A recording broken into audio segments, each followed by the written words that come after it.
How to speak English fluently. क्या आपके साथ भी ऐसा होता है कि आपके माइंड में जब आप सेंटेंसेस बनाते हैं तो बहुत अच्छे से बन जाते हैं, पर जब बोलने की बात आती है आप उनको उतने अच्छे से बोल नहीं पाते हैं, या फिर बोलते बोलते भूल जाते हैं, या फिर एक सेंटेंस तो फ्लुएंटली बोल लेते हैं बट उसके साथ जब कनेक्शन की बात आती है तो सेकंड सेंटेंस एकदम से बन नहीं पाता। सो इस वीडियो में मैं आपको वो बड़े सिंपल एंड इजी ट्रिक्स देने वाली हूँ जिससे you can speak English fluently anywhere in any place.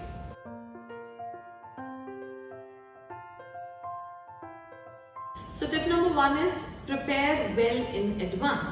When I say prepare well in advance, what I mean from that is, देखिए जो भी टॉपिक पर आप बोलने वाले हैं, नंबर 1 इज आपको उस पर बहुत अच्छे से प्रैक्टिस करनी बहुत जरूरी होती है। सेकेंडली क्या है कि हर टॉपिक के ऊपर हमारे पास टेम्पलेट्स अवेलेबल हैं। आप गूगल पर जाएंगे, आपको हर टॉपिक के ऊपर टेम्पलेट्स मिल जाएंगे। जैसे आपको अगर किसी हिस्टोरिकल प्लेस के बारे में बोलना है, जैसे आपको अपना कोई हैप्पीएस्ट मोमेंट शेयर करना है, उसके लिए कंटेंट अवेलेबल है। आप उसमें से टेम्पलेट्स पिक करके उसे लर्न भी कर सकते हैं। Then prepare well in advance. आप अच्छे से उसको पहले से प्रिपेयर करके और फिर उसको जब बोलेंगे तो आप ज्यादा कॉन्फिडेंटली और ज्यादा फ्लुएंटली बोल पाएंगे।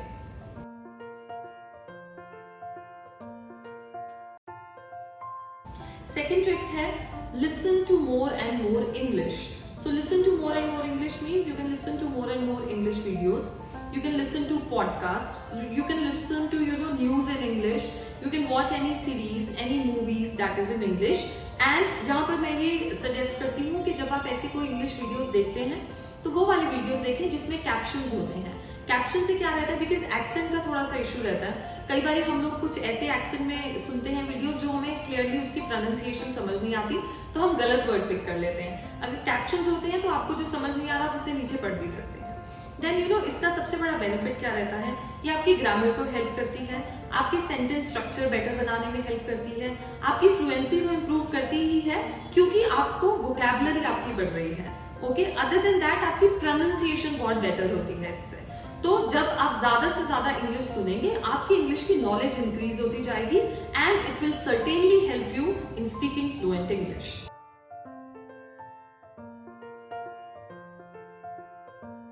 अब क्या होता है, जब हम इंग्लिश बोलने पर आते हैं तो एक दो सेंटेंसेस हम काफी फ्लुएंटली बोल लेते हैं and third and fourth sentence में आके कहीं स्टक हो जाते हैं। उसका रीजन क्या होता है, देखिए हम लोग इनिशियली इंग्लिश में सेंटेंसेस बना नहीं पाते हैं। हम लोग क्या करते हैं, हिंदी में मुझे जो बोलना है मैं माइंड में उसको इंग्लिश में ट्रांसलेट कर रही हूँ, फिर वो सेंटेंस बोल रही हूँ। तो मेरी ब्रेन को टाइम चाहिए वो सेंटेंस प्रिपेयर करने का।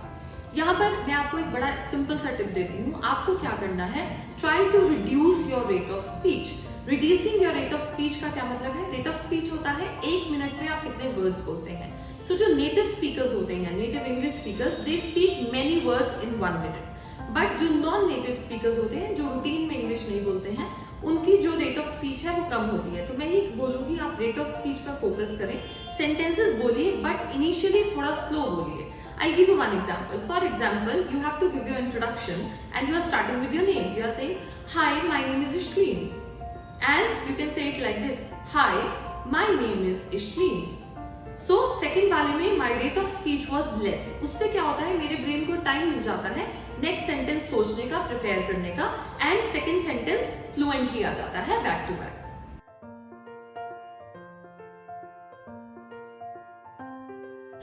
जब इंग्लिश फ्लुएंटली बोलने की बात आती है तो एक प्रॉब्लम और आता है कि हम लोग जानते हैं इंग्लिश और मुझे लगता है मैं बोल भी सकती हूँ बट मैं बहुत नर्वस फील करती हूँ।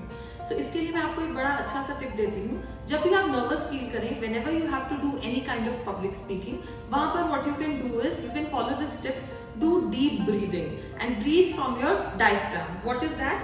अपने हैंड को यहाँ पर रखिए, okay, on your stomach and do deep breathing. When you inhale, आपको अपना stomach feel होना चाहिए, and when you exhale, you must feel the movement of your stomach. उससे आपका स्ट्रेस बहुत रिलीव होता है। इसके लिए आप मेरा एक और वीडियो देख सकते हैं, how to be confident in life, जिसमें मैंने काफी सारे टॉपिक्स ऐसे शेयर किए हैं जो आपकी नर्वसनेस को दूर करने में हेल्प करेंगे। And I have also put the link of the video in the description, you can see it from there.